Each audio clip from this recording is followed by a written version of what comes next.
ಇದೇ ಗೌರ್ಮೆಂಟಲ್ಲಿ ಹಿಂದೆ ಕೂಡ ದರ್ಶನ್ ಆರೋಪಿ ಆಗಿದ್ದ ಸಂದರ್ಭದಲ್ಲಿ ಅವ್ರಿಗೆ ರಾಯಲ್ ಟ್ರೀಟ್ಮೆಂಟ್ ಎಲ್ಲ ಇತ್ತು, ಆಗಲೂ ತನಿಖೆ ಮಾಡ್ತೀವಿ ಕ್ರಮ ಅಂತ ಹೇಳಿದರು.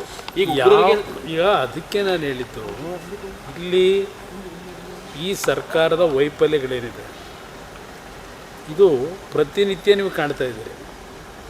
ಈ ಸರ್ಕಾರ ಸರಿಯಾದ ರೀತಿ ನಡೆದಿದ್ದರೆ, ಈ ಸರ್ಕಾರದಲ್ಲಿ ಇರ್ತಕ್ಕಂಥವ್ರು ಸ್ವಲ್ಪ ಅದೇನೋ ಇವ್ರು ಹೇಳೋರೆ ಯಾರು ಮುಖ್ಯಮಂತ್ರಿನೇ ಇರಬೇಕೇನೋ, ಬಿ ಜೆ ಪಿಯವರಿಗೆ ಮಾನ ಇಲ್ಲ ಅಂತ ಹೇಳಿ.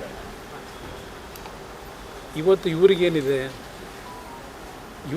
ಅಂತ ಕೇಳ್ತೀನಿ ಮುಖ್ಯಮಂತ್ರಿಗೆ. ನೀವು ರಾಜ್ಯದ ಮುಖ್ಯಮಂತ್ರಿಯಾಗಿ ಅನುಭವ ಎಷ್ಟಿದೆ?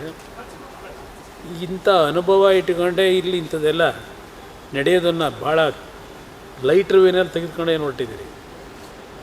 ನೀವು ಯಾವ ಕಾರಣಕ್ಕೆ ಇದನ್ನು ಇಷ್ಟೊಂದು ಅತ್ಯಂತ ಒಂದು ರೀತಿ ಲೈಟರ್ ವೇನಲ್ಲಿ ಏನೋ ನಡೆದೇ ಇಲ್ವೇನೋ ಅಂತಕ್ಕಂಥ ಇನ್ನೂ ಸಮಯ ತಿಳ್ಕೊತಾರಂತ ಲಘುವಾಗಿ ಮಾತು ನೆನ್ನೆ ನೋಡಿದೆ. ನನಗೇನು ವಿಷಯ ಗೊತ್ತಿಲ್ಲರಪ್ಪ, ನಾನು ತಿಳ್ಕೊಂಬಿಟ್ಟು ಆಮೇಲೆ ಹೇಳ್ತೀನಿ ಅಂತ. ಏನು ರಾಜ್ಯದ ಮುಖ್ಯಮಂತ್ರಿಗೆ ಇಂಟೆಲಿಜೆನ್ಸ್ ಇಲ್ವಾ? ಪ್ರತಿದಿನ ಬೆಳಗ್ಗೆ ಬರ್ತಾರಲ್ಲ, ಅವ್ರು ಬಂದು ಏನು ಮಾಹಿತಿ ಕೊಡ್ತಾರೆ ಇಂಟೆಲಿಜೆನ್ಸ್ನವರು? ಈ ರೀತಿ ಲಘುವಾಗಿ ಮಾತಾಡ್ಕೊಂಡು ಕಾಲ ವ್ಯರ್ಥ ಮಾಡೋದೇನಿದೆ, ಇವರು ಹಿಂದ್ಗಡೆ ಇಂಥದಕ್ಕೆಲ್ಲ ಇವರೇ ಪ್ರೋತ್ಸಾಹ ಕೊಡ್ತಾರೆ ಅನ್ನೋಂತಕ್ಕಂಥ ಜನಗಳ ಅಭಿಪ್ರಾಯ ಇವತ್ತು ಕಾಣ್ತಾ ಇದೆ. ಹೋಮ್ ಮಿನಿಸ್ಟರ್ ರಾಜೀನಾಮೆ ಕೊಡಬೇಕು ಅನ್ನುವಂಥದ್ದು BJP ಆಗ್ರಹ ಸರ್, ನೀವೇನಾದ್ರು ಆಗ್ರಹ ಮಾಡ್ತೀರಾ ಸರ್? ಏನು ನೀವು ಒತ್ತಡ ಹಾಕೋ ರಾಜೀನಾಮೆ ಕೊಡೋ ಅಂಥ ಕಾಲನ ಇದು?